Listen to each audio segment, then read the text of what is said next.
दो चम्मच हरा धनिया, 1 चम्मच मिर्चें, 2 चम्मच प्याज, 1 चम्मच पुदीना, 2 चम्मच टमाटर।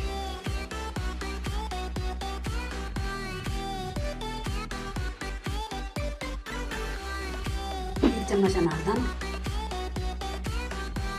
सूखा धनिया 1 चम्मच पिसा हुआ, चाट मसाला 1 चम्मच, सफ़ेद मिर्चें आधी चम्मच, नमक आधी चम्मच, क्रश मिर्चें आधी चम्मच, ज़ीरा आधी चम्मच, काली मिर्चें आधी चम्मच।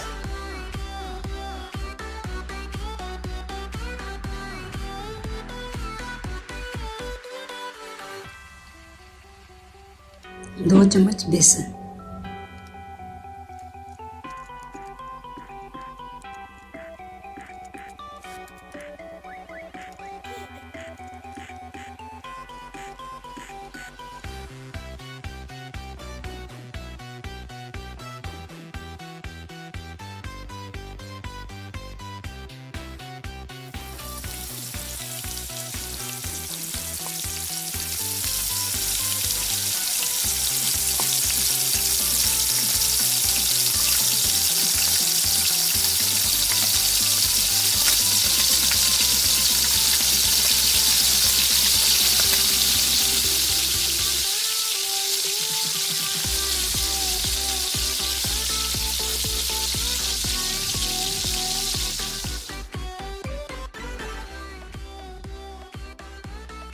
मज़ीद आप अगर चाहते हैं कि आपको मज़ीद नई नई रेसिपी सीखने को मिले तो आप मेरे चैनल को सब्सक्राइब करें और ज़्यादा से ज़्यादा लाइक करें और शेयर करें और इंशाल्लाह अगली वीडियो में मिलते हैं। तो